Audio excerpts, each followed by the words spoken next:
Welcome to the recorded webinar on civil rights requirements in the Summer Food Service Program, or SFSP. This training is designed to provide new and existing SFSP sponsors with detailed information on their responsibility to assure that the benefits of the SFSP are made available to all eligible participants in a non-discriminatory manner, and the supporting documentation that must be maintained to support these efforts. Throughout this presentation, I will refer to your responsibility to your participants, which would generally be the children accessing your SFSP meal service sites. However, please note that because of the nature of our programs, participants often have a parent or guardian acting on their behalf. And for the purposes of this presentation, when I refer to participants, I mean both the actual children or youth accessing your meal service sites and any person legally acting on their behalf. This presentation is most appropriate for administrative staff involved in policy development and implementation of policies as they relate to SFSP. The overall goal when we talk about civil rights within the federally funded child nutrition programs, including the Summer Food Service Program, is to ensure equal treatment and access for all current and prospective participants. To ensure that this is happening, we need to make all prospective participants aware of their rights. We need to eliminate any barriers, real or perceived, that might prevent participation. And we need to ensure that we are treating people overall with dignity and respect. Throughout this presentation, we will review the ways to achieve these goals through civil rights compliance. Regulations surrounding civil rights in USDA-funded programs cover all of the federally funded child nutrition programs, from the National School Lunch, breakfast and special milk programs, to the Summer Food Service Program, the Food Distribution Program, and the Child and Adult Care Food Program. Any sponsor who receives federal funding is required to adhere to civil rights regulations and guidelines in order to be eligible to participate in the program.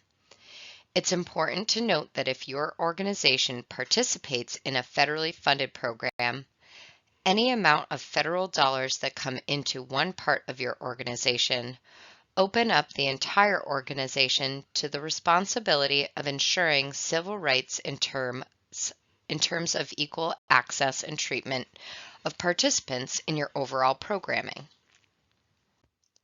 When we talk about civil rights, we are referring specifically to the treatment of the protected classes as listed on this slide.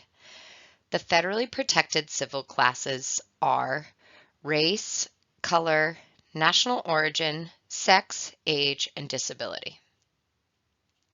As I mentioned, any sponsor who participates in a federally funded program is required to adhere to civil rights regulations. And as an extension of that, any parties who enter into contracts where federal funds will be exchanged are required to have assurances that all parties involved will also comply with civil rights regulations. So this means that the agreements between RIDE and our SFSP sponsors need to include that assurance, which they do. And then any additional agreements between the sponsor and contracted vendors, like a food service management company or any other food service vendor, also needs to contain these assurances. Really, anyone who is involved with the overall flow of the federal funds needs to commit to adhering to civil rights regulations. So the very first part of ensuring that a successful program is correctly implementing civil rights guidelines is to make sure that all staff are well trained. Training starts from the top down, so it starts with our partners at the USDA who provide training to the state agency, and then we at the state agency provide training to you, our local sponsors, who will then be responsible for going out and training your frontline staff who are actually responsible for administering the operational aspect of the program on a daily basis. Per federal guidance, there are 9 areas at a minimum for which each sponsor is responsible for receiving and providing training on in terms of civil rights. And these are the topics that we will cover throughout this presentation: collection and use of data, effective public notification systems, complaint procedures, conflict resolution, compliance review techniques, resolution of noncompliance, requirements for reasonable modifications for persons with disabilities, requirements for language assistance, and customer services. The first topic area that we will review is collection and use of data. It's a requirement of the SFSP that each participating sponsor collect racial and ethnic data on its participants at least once during program operations for every site that is serving meals. In the SFSP, racial and ethnic data are collected and reported on the annual beneficiary data form. For closed or enrolled sites that are collecting meal benefit applications to establish eligibility, the meal benefit application does include a section where participants can self-identify. However, many participants will choose either not to self-identify or not to return a meal benefit application at all. So while this is considered to be the most accurate way to gather racial and ethnic data, it is not always the most practical way. This information must be collected and maintained for a minimum of 3 years plus the current year and must be accessible to the state agency or the USDA upon request. Sponsors are responsible for maintaining racial or ethnic data and should note that it does not get submitted to the Child Nutrition Department at RIDE or up to the USDA. But it's important because this information shows at the site level how well your program is reaching each of the different populations within your community. RIDE or the USDA may request racial or ethnic data information from a sponsor to help establish the validity of a civil rights complaint. So, if a participant were to indicate that they thought that they were being discriminated on based on their race, and your racial and ethnic data either was not available or indicated that there was a very low level of participation in your program from that racial group, well, that might help sustain that complaint. On a local level, this information can be used for your purposes as a sponsor to help identify any needs in terms of additional resources that participants might need to help them access your program, including translated materials, etc. Racial and ethnic data are captured separately and will generally start by classifying participants into one of the 2 ethnic categories.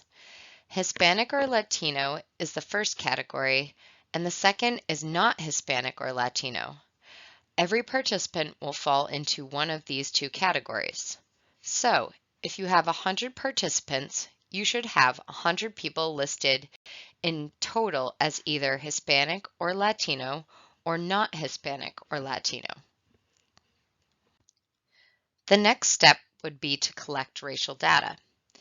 In addition to falling into one of the 2 ethnic categories, every person will also fall into at least one of the racial categories listed on the screen, which are American Indian or Alaskan Native, Asian, Black or African American, Native Hawaiian or other Pacific Islander, and white. Some participants will identify as more than one of these racial categories, but each participant must be identified in at least one of these categories. So, again, if you have 100 participants, you would have 100 people total listed in your ethnicity section and 100 or more in the racial category. A sample of a completed beneficiary data form with both ethnic and racial classifications can be seen on the next slide. Here is an example of the beneficiary data form that we discussed in the previous slide. As you can see, this site had 100 participants on the day that this form was completed, and all 100 participants were classified into one of the two ethnic categories. From there, all participants were classified in one or more racial categories. In this case, some participants were identified in more than one racial category, so the total number of participants in the racial category is greater than the number listed in the ethnic categories. Once complete, this form must be signed, dated, and maintained on file with other program documentation for a minimum of 3 years plus the current year. The second topic that we will review is effective public notification systems. An effective public notification system will include these three main components: a description of program availability, a description of complaint information, and the full USDA non-discrimination statement, which actually will include the procedures for filing a complaint. In prior years, you may remember completing a media release, or sometimes known as a public release for all of your sites, which was required as part of your SFSP application. Due to the final integrity rule, regulations regarding the public release have been modified. First, the title of the subsection within the regulations that contain this information has been updated to Notification to the Community. Further, sponsors are no longer responsible for advertising their program with the RIDE media release template for any open sites. RIDE will be issuing a statewide press release that will advertise the availability of free meals for children at open sites. Sponsors with camp or closed/enrolled sites must advertise their participation in the SFSP and its benefits to their participants or enrolled children.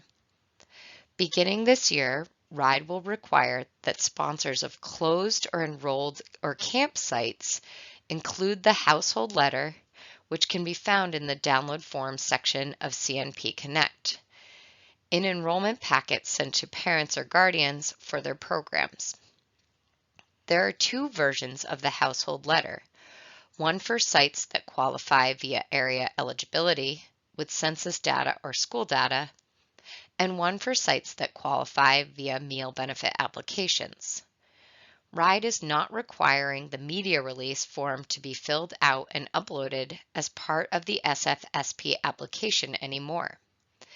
Keep in mind that you must maintain record and documentation of your advertisement of your participation in the SFSP to your participants for RIDE to verify during a program review.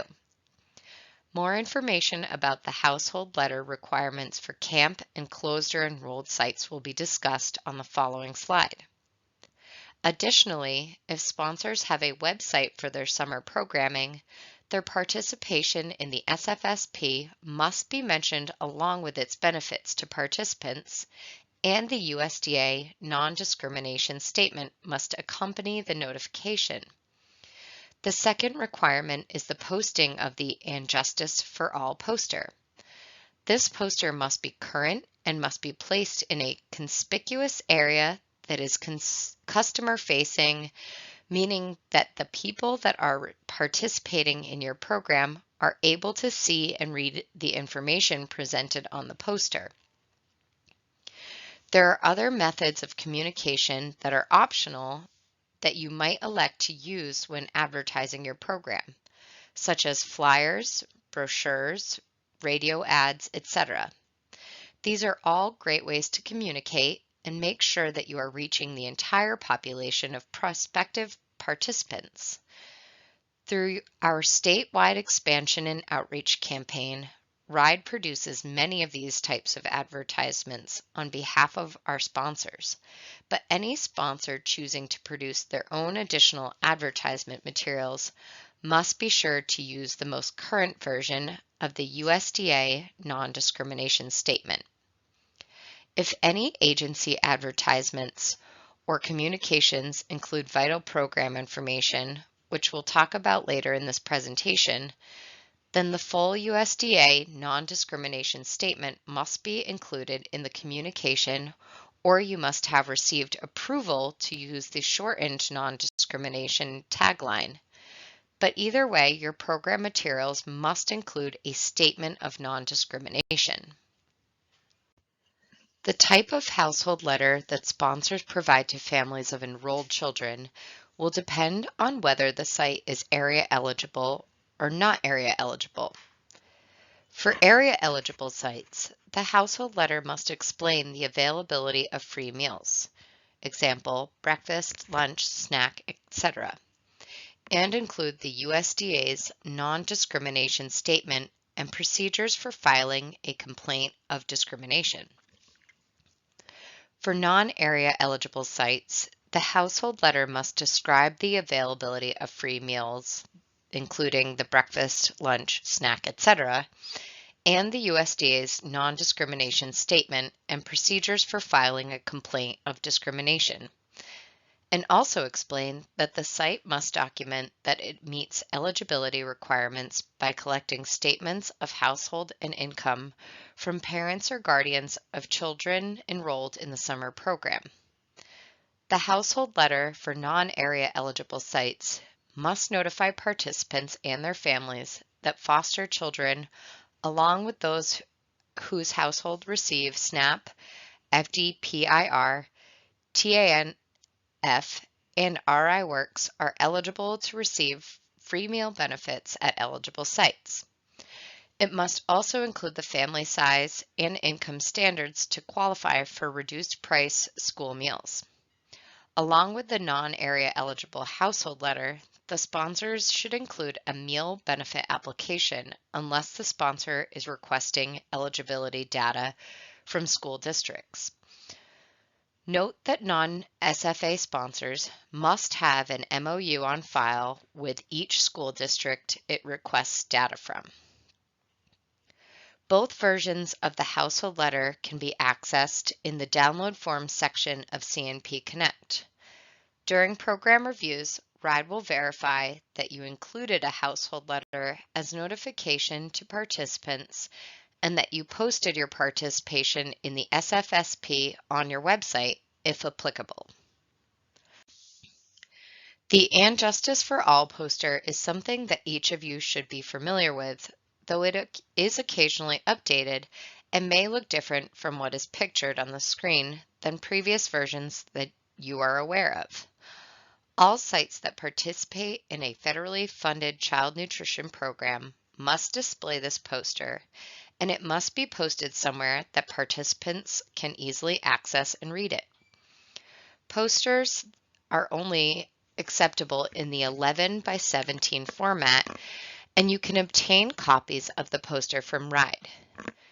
You should not be making any local reproductions of this poster. Also, as I mentioned, these posters are updated periodically, and your center is responsible for displaying the most current version, which as of the date of this recording in 2024 should match what is pictured on the screen. If you have an outdated version, which will likely be in red, white, and blue, and/or will include a picture of the Statue of Liberty, you should remove this version and contact RIDE for a copy of the most current poster. Now we will move on and discuss the use of the USDA non-discrimination statement. Earlier in this presentation, I mentioned the term vital program documents. Vital documents are any documents that include information regarding the availability of program benefits. So, for instance, mentioning the availability of free meals upon enrollment would be notification of program benefits. For the purposes of the Summer Food Service Program, which is primarily utilized to operate open sites that don't require any kind of enrollment or paperwork, you may have very few, if any, documents that are considered to be vital. If your organization uses a website to advertise your programming, the website should include information on the availability of meals the SFSP and therefore would be required to include the full non-discrimination statement either on the primary page that discusses the food program or through a hyperlink to the statement. The hyperlink cannot A, be linked to a closed document, meaning a PDF or a Word format file, and B, cannot be directly linked to the USDA's website. It would have to bring you directly to a web page with the non-discrimination statement. When using the non-discrimination statement, you need to make sure that the statement is no smaller than the smallest font in whatever document you are producing, and also that you haven't changed the wording or structure of the statement. I will show you what the full statement looks like on the next slide, and you want to maintain that top to bottom structure as you'll see on the slide. There are some situations in which your program documents will not require the full non-discrimination statement and could receive permission to use the shortened tag, which states, "This institution is an equal opportunity provider." Currently, the only approved blanket use of that statement in Rhode Island is for program menus, but there are other situations in which you might just be saying, "We offer nutritious meals as part of our regular programming," or something to that effect. And that's not necessarily a vital piece of information about the program, since it doesn't speak at all to accessibility, benefits, or eligibility requirements. So you may have materials that include that kind of generic statement, but do still reference the program. They may qualify for use of the shortened tag. Anything that you have questions on, you'll need to get approved through the RIDE office, and we'll actually have to send it up to the line for approval from the USDA office to make sure that use of the shortened tag is appropriate. When in doubt, or if you have not received approval, you will need to use the full statement. This is the full USDA non-discrimination statement. Please be reminded that this statement is updated periodically by the USDA, though the current version will likely look very similar to past versions.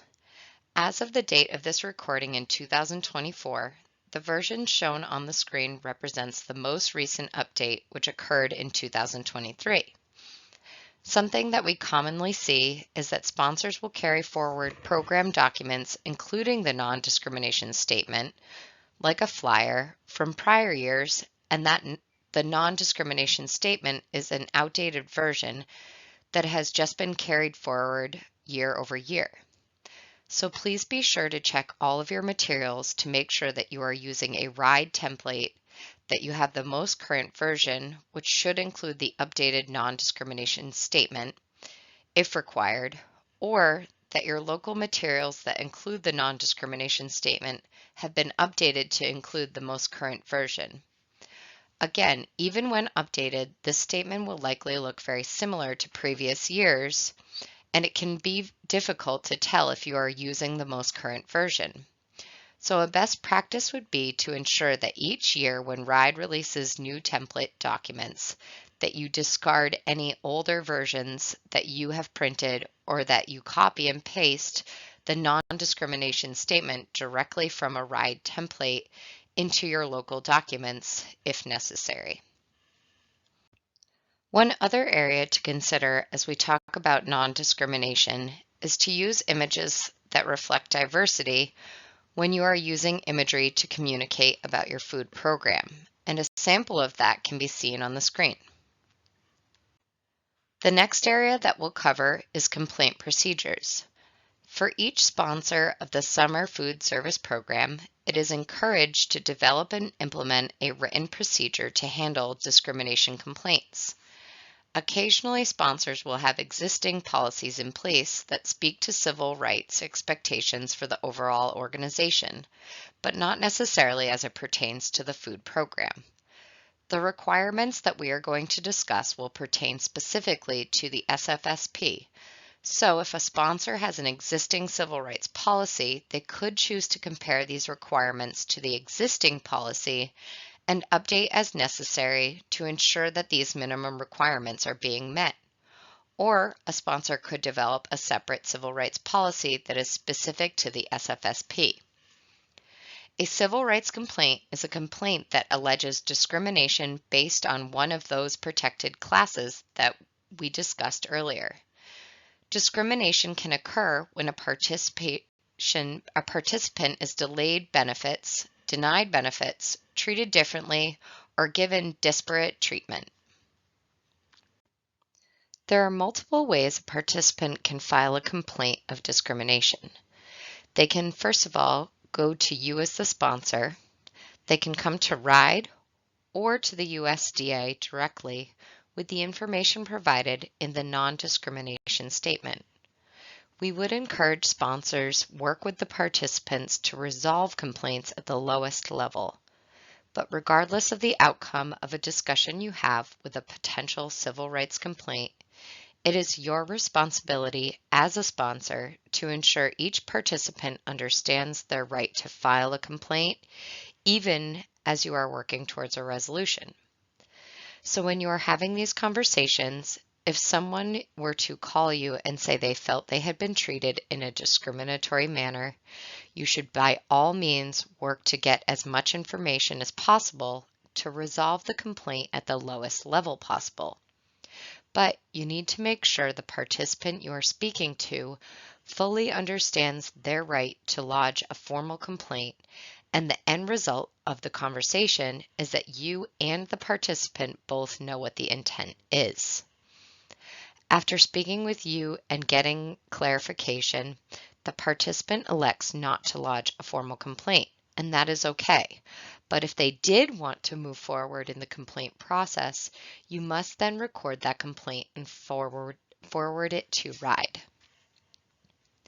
It is critical at the end of that conversation, both parties understand the intent so there is no miscommunication about whether or not a formal complaint should have been filed.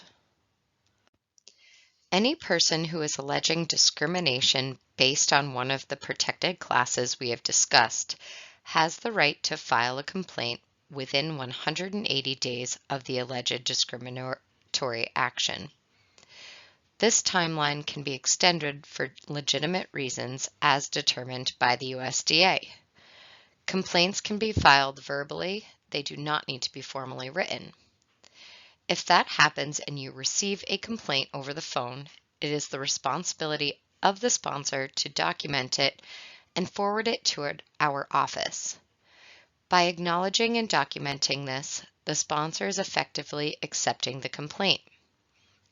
Every effort should be made to have the complainant provide contact information, the specific location and/or organization delivering the service it is in reference to, the nature of the incident or action that led to the complaint, the basis on which the complainant believes discrimination exists based on one of the protected classes, any contact information for any other person who may have knowledge of the alleged discriminatory action, and the dates during which the alleged actions occurred.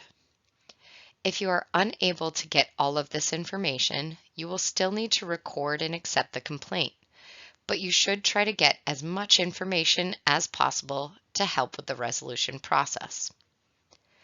Once it has been accepted and recorded, you would forward it to our office here at RIDE.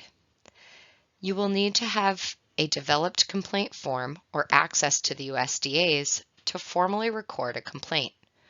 Once recorded, you will enter any complaints into your log for reference for whoever is your designated civil rights contact person within your organization.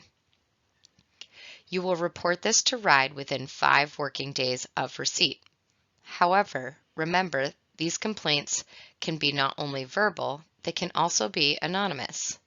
So, if a person elects not to share their name, they can do so, but you should still record and forward the documentation with as much detail as you are able to obtain. In terms of documentation, you are encouraged to maintain a civil rights file that will contain both your procedures for filing a civil rights complaint, as well as copies of your civil rights complaint form. You should also maintain a contact list that indicates who within your organization should be contacted if a civil rights complaint is received, which would be maintained in this file as well. Separately, you will also need to maintain a civil rights complaint log. It's important to maintain the confidentiality of these logs to prevent the accusation of reprisal for filing a civil rights complaint. So, any completed civil rights complaint forms and the complaint log should be filed separately from the other civil rights files, which should be accessible to anyone who might need to access a civil rights complaint form or your civil rights complaint procedures. They should also be stored separately from any other operational complaints that are not related to civil rights that your organization might receive. Access to this log should be restricted and should generally be accessed only by the organization's designated civil rights point of contact. These logs must be dated and must be maintained for 3 years plus the current year, even if no complaints have been received. The next topic that we'll cover is conflict resolution. We find that many civil rights complaints arise from a misunderstanding, misinformation, or in some cases poor customer service. It is often the reaction of sponsors to become nervous when civil rights issues are brought up, and they may elect not to engage with participants once the word discrimination is brought up.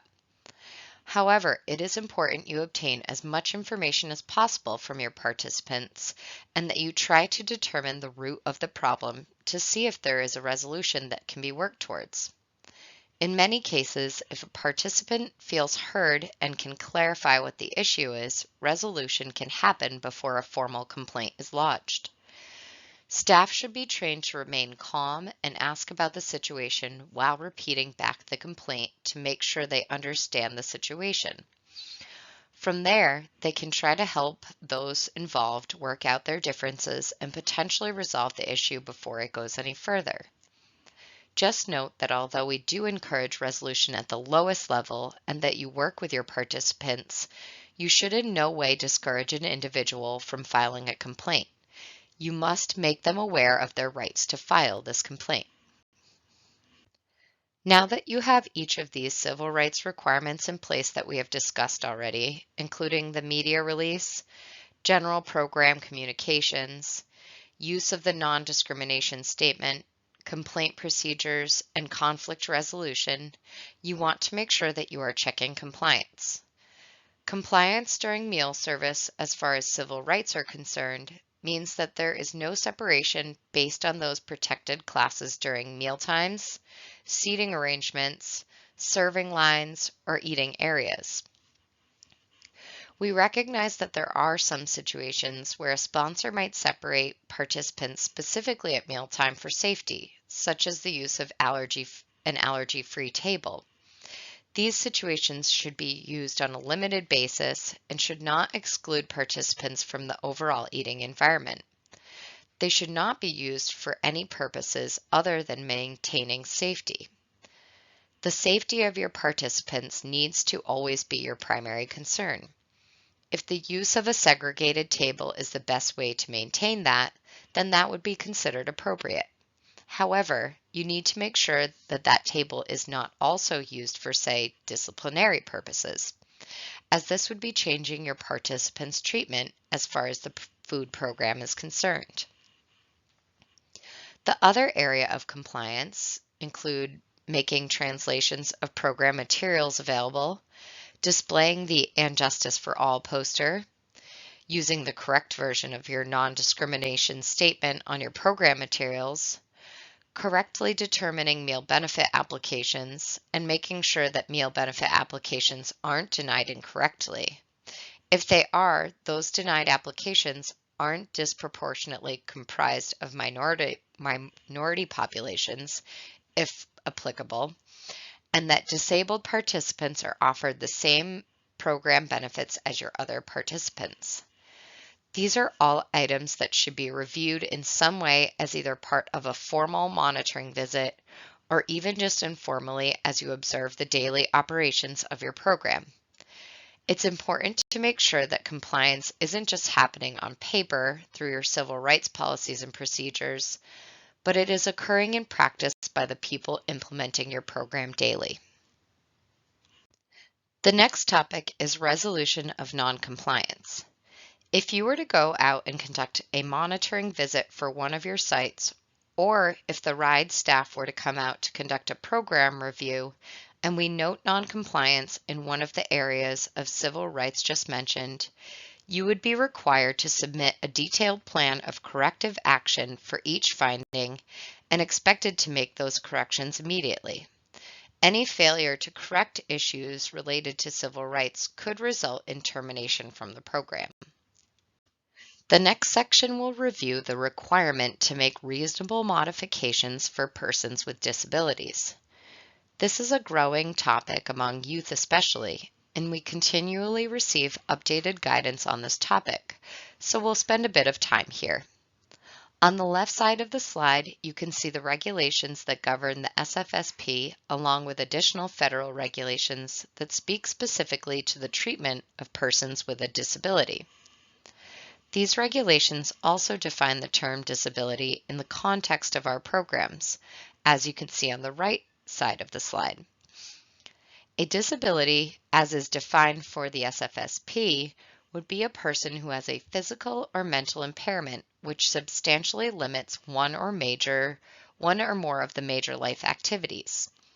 In 2008, the Americans with Disabilities Act was amended and expanded the definition of major life activities to include major bodily functions such as your immune system, your digestive system, your neurological system, and your circulatory system. So what does this mean to SFSP sponsors? What it means is that many ailments not previously considered to be disabilities in the SFSP would likely fall under this new definition. For instance, participants with food allergies, which are not life-threatening, previously did not fall under the definition of a disability because it would not have impacted what was defined as a major life function.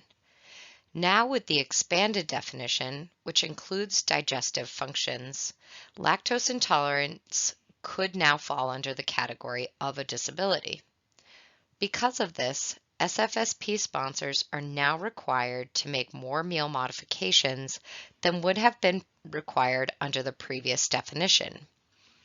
Effective modifications will provide equal opportunity for program participants and generally include, where possible, substituting menu items with something that is nutritionally equivalent. For example, if you have a participant with a dairy allergy and therefore need to substitute cheese from the menu item, you should be trying to replace that component with another meat or meat alternate, another source of protein. It would not be appropriate to simply take the cheese off and only offer the grain, or not offer the pizza at all. Those solutions would not be substitutes and are not nutritionally equivalent, so you would not be providing your participant with equal access to the benefits of your program. Instead, the sponsor may choose to offer a turkey sandwich in place of the pizza. In this case, the participant would not be receiving the same exact meal, but would still be receiving the intended nutritional benefits of the program and thus would be an appropriate modification. Determining what may or may not be a disability can be tricky and should not be up to you as the individual. USDA guidance takes the burden from individual participants for defining and proving a disability and focuses more on what you as a sponsor can do to make a reasonable modification. So, you should not be attempting to determine whether any specific ailments qualifies as a disability, but should instead be focusing your efforts on accommodating and making modifications for the intended ailment. If there is an additional cost with that associated modification, that cost cannot be charged to your participants. There might be some situations where participants will elect to contribute either a substitute component or, in some cases, financial assistance, and they can choose to do that, but they cannot be required to do so. Sponsors should consider and include provisions for meeting special dietary needs in their contracts with food service vendors and caterers if applicable. Modifications are not required to be an exact substitute listed on a note by a physician.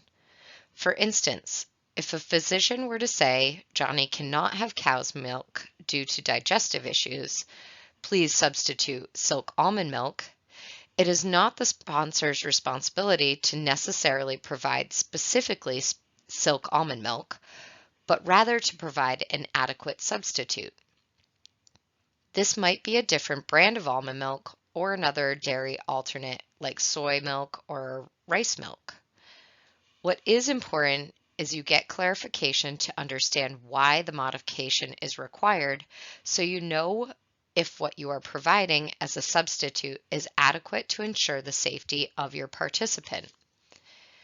Even if you are in disagreement with a participant, thinking about the example just discussed, if the sponsor was not in a position to provide that specific brand name, but instead provides a substitute that meets the participant's needs, but the participant is unhappy with the modification, the sponsor still needs to make that modification as they work towards resolution with the participant.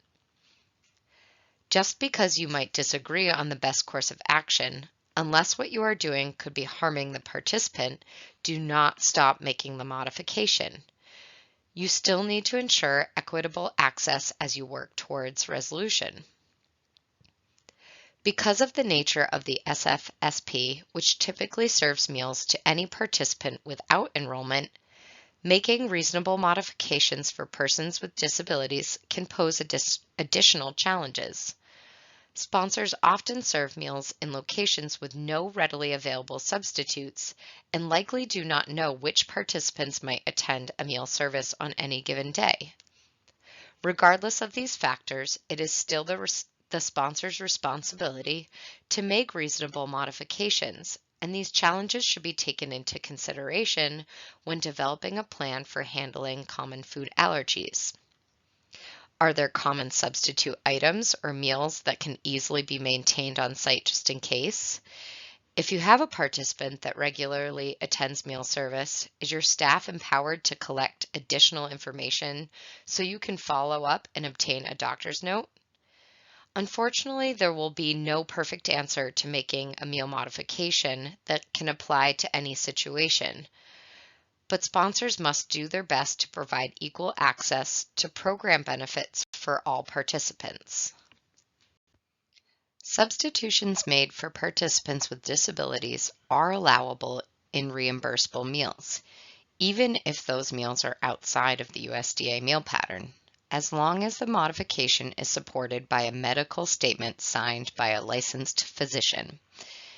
In some cases, as I mentioned earlier, participants may choose to provide one or more component themselves as part of a modification plan. Those meals can still be reimbursable as long as there is an agreement which has been made between the participant and the sponsor as the best way to move forward in making the required modification. It must be made clear to the participant they are not required to provide their own modification.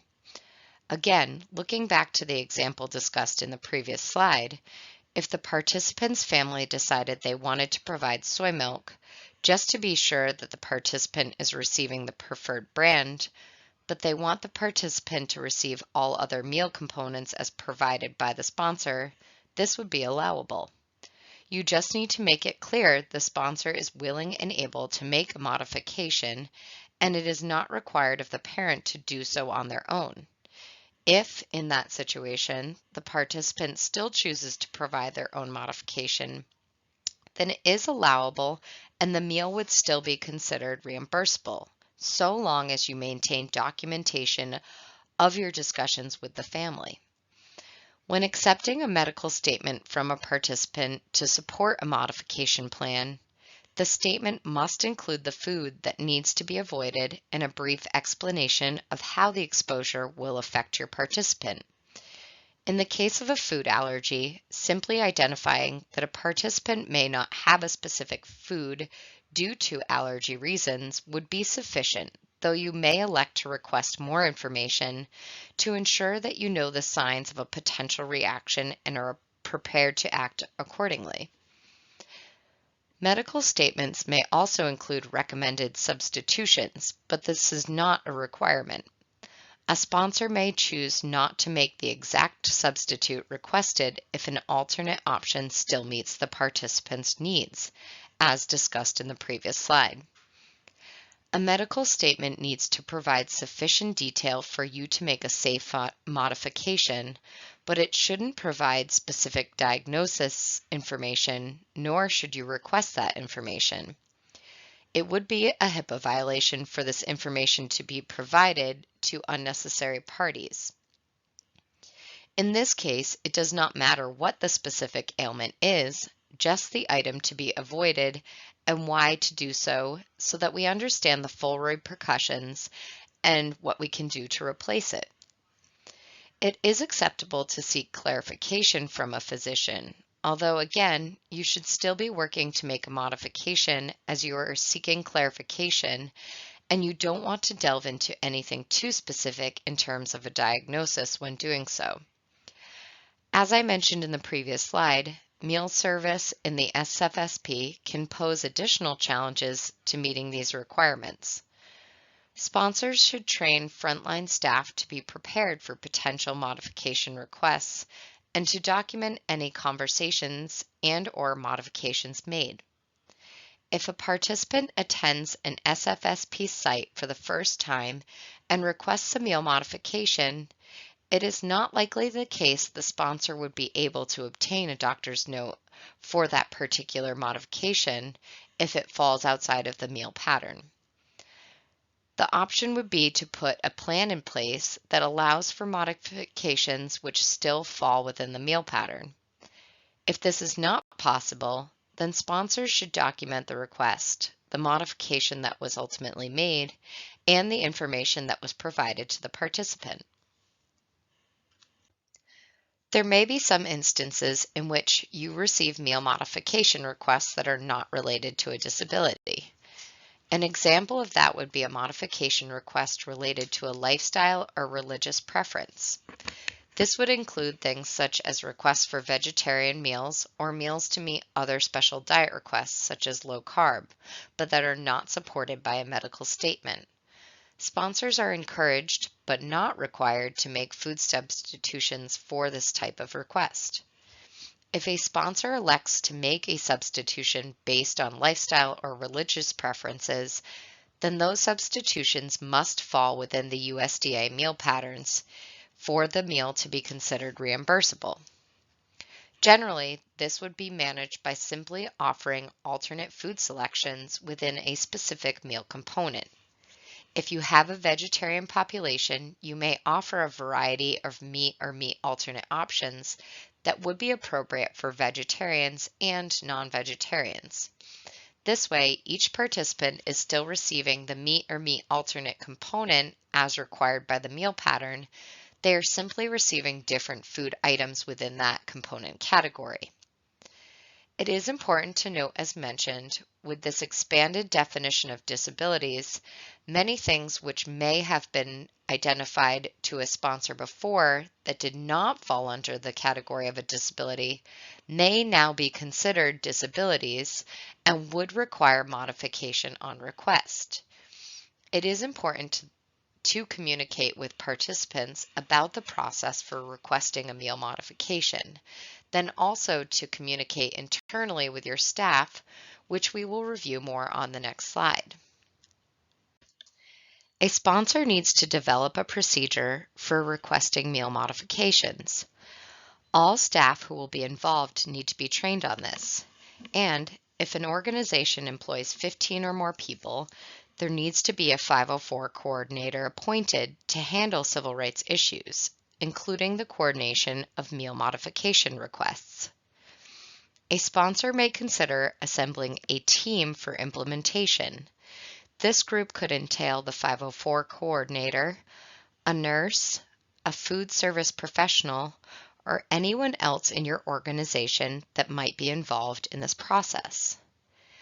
You want to ensure you are communicating clearly about these procedures with your participants.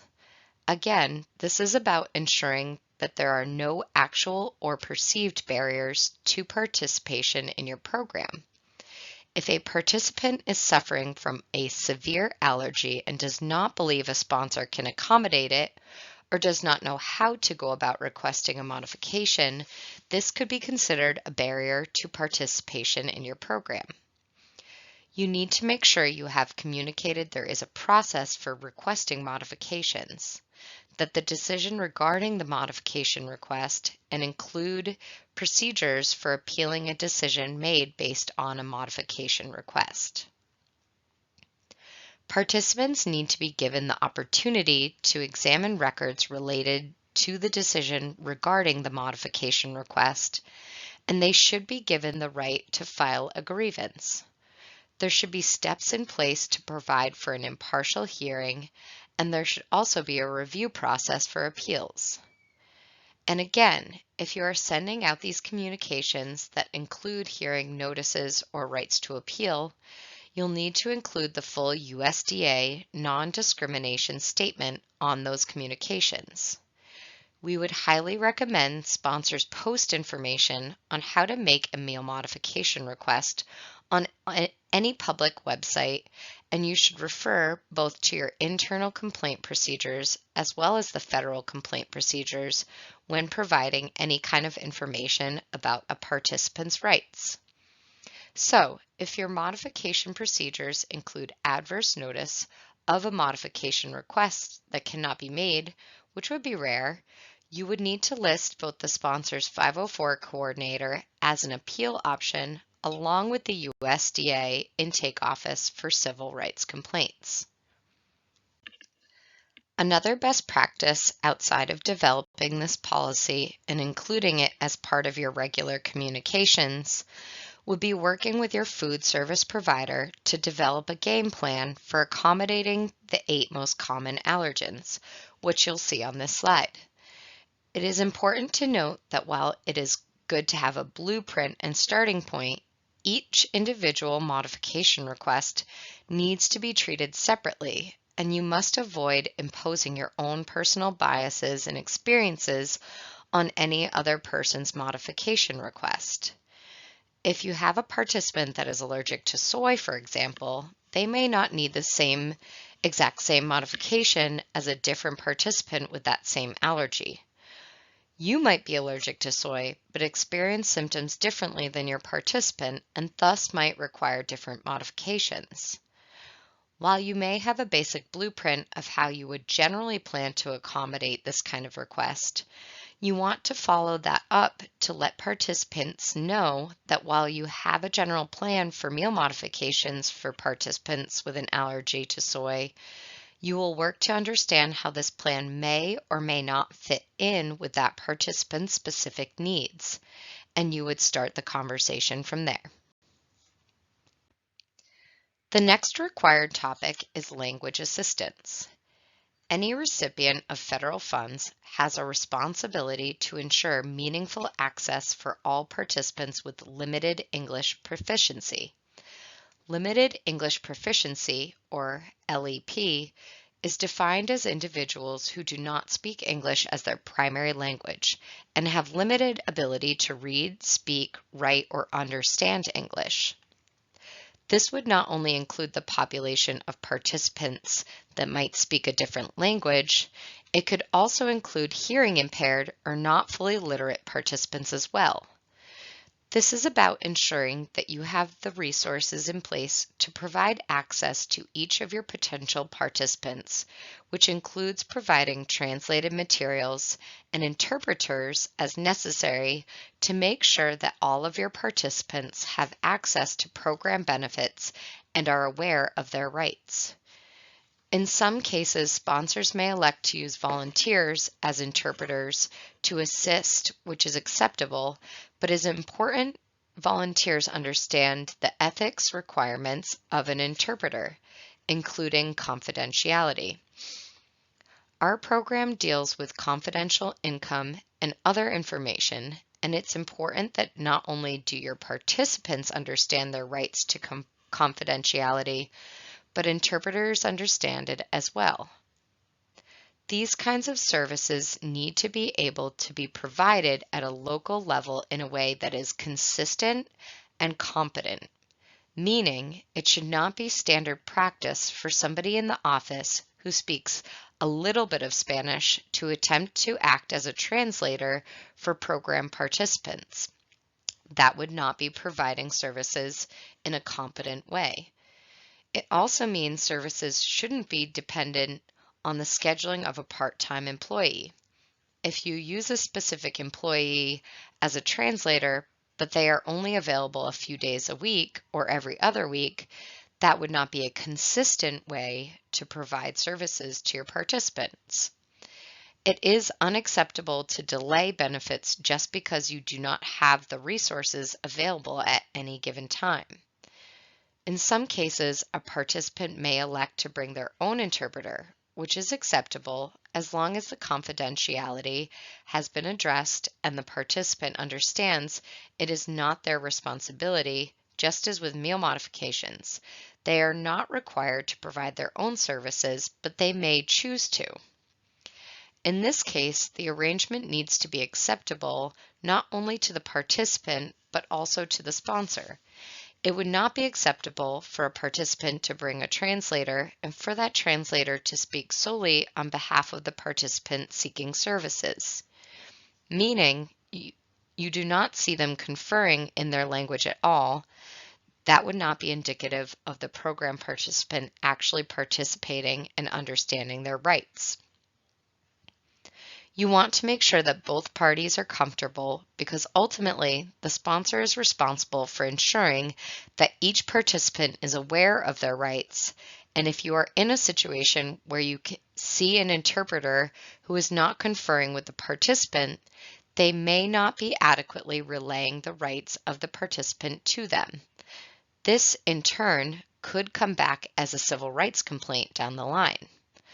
Lastly, children should not be used as interpreters for all of the reasons described above, including confidentiality, competency of services, and for ensuring your participants have understanding of their rights, which would generally be outside of the comprehension level of a child. Aside from translating services, this also means sponsors must provide program materials in appropriate languages. A lot of times, a sponsor might say they do not need to provide program materials in an alternate language because they've never received a request for such a thing. That does not necessarily mean that you do not have a need.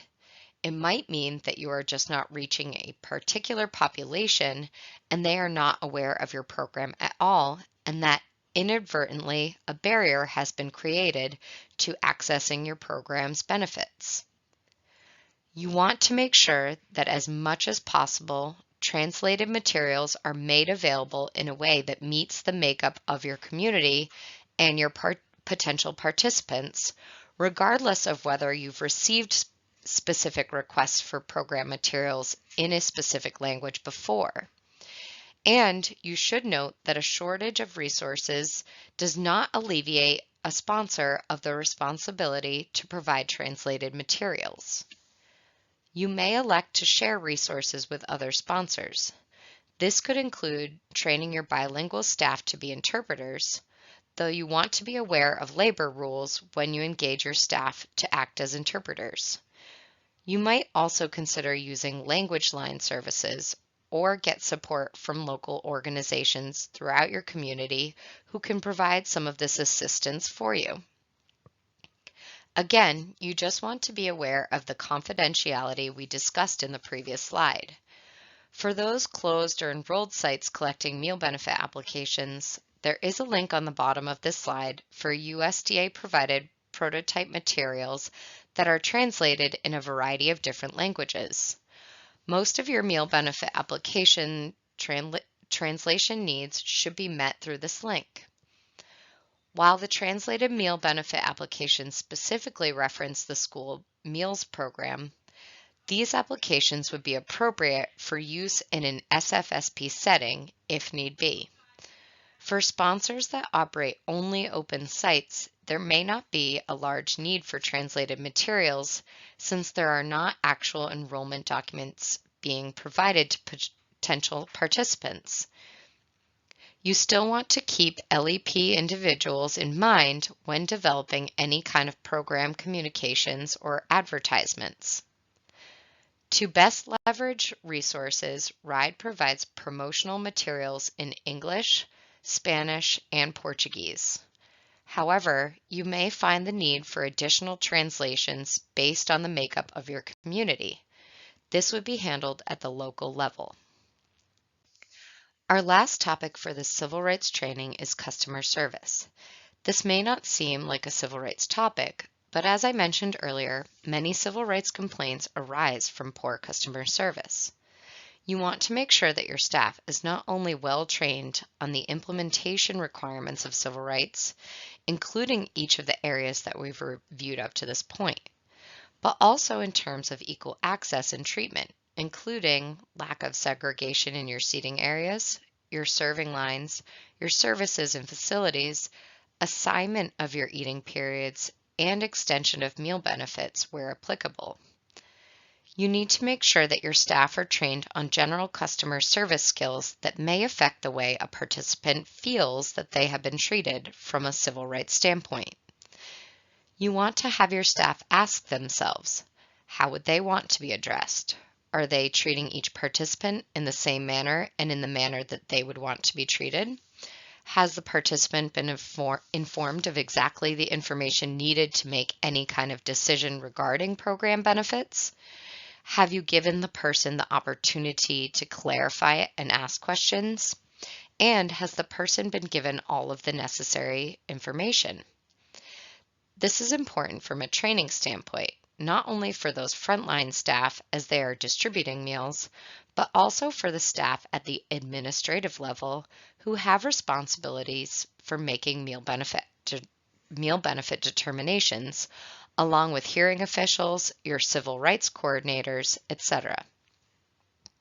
Many times, if a person feels that they are being treated in a way that is rude, or if they feel their concerns and complaints are not being heard, whether the concerns are specifically about civil rights or not, that can snowball into a bigger issue that may result in a civil rights complaint. We have covered a lot of information today, and before we move on to summarize your civil rights responsibilities, I want to do a quick review of what discrimination may actually look like in the SFSP. Civil rights complaints may not always be easy to identify as you would think. It is important you understand what might constitute discrimination in the SFSP so you can train your staff appropriately to avoid civil rights violations. Some common scenarios might include offering leftover food only to the boys, refusing service to a child who identifies with a food allergy, consistently running out of food before all children present can be fed, and separating meal service lines or eating areas by gender or any other protected class. Always be mindful to ensure your meal service is not resulting in different treatment to the disadvantage of any participant. And if you do hear a complaint about any of these issues, be sure to take it seriously and follow the procedures we have discussed today. Now that we have covered each of the required civil rights topics and some common scenarios that could be considered discriminatory in the SFSP, let's look at a summary to-do list you should take away from this training. You need to make sure you are offering your summer food service program in non-discriminatory manners. You will need to train your staff annually on civil rights, including both the staff who are responsible for directly passing out the meals, as well as your administrative staff. These trainings need to be documented. You need to save both a dated training sign-in sheet and an agenda, and the agenda needs to specifically reference civil rights. Civil rights training for these staff members should include information specific to the SFSP. You need to develop and fully implement your civil rights complaint procedures, including specific steps for reporting complaints. You should develop and communicate a policy for requesting meal modifications. Make sure your civil rights complaint forms, logs, and procedures are available to your staff. Ensure you prominently display the most current version of the "And Justice for All" poster in an area where your participants can easily read it. You need to use the full and current version of the USDA non-discrimination on all vital program materials and the shortened tag anywhere it has been approved for use. Finally, you need to offer meals to all participants present on site at the time of meal service. If you are conducting all of the things listed on this slide, you should be on the right path for ensuring civil rights compliance and will likely avoid having to deal with civil rights complaints.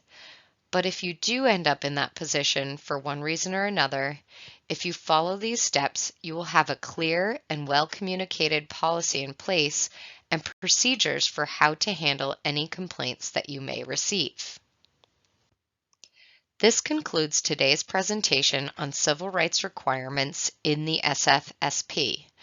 To access any templates or forms referenced during this training, please visit the RIDE Child Nutrition Programs website at the link found on the screen. If you have any questions related to this training or other SFSP topics, please contact your RIDE program specialist or email our General Child Nutrition inbox at the email address found on the screen.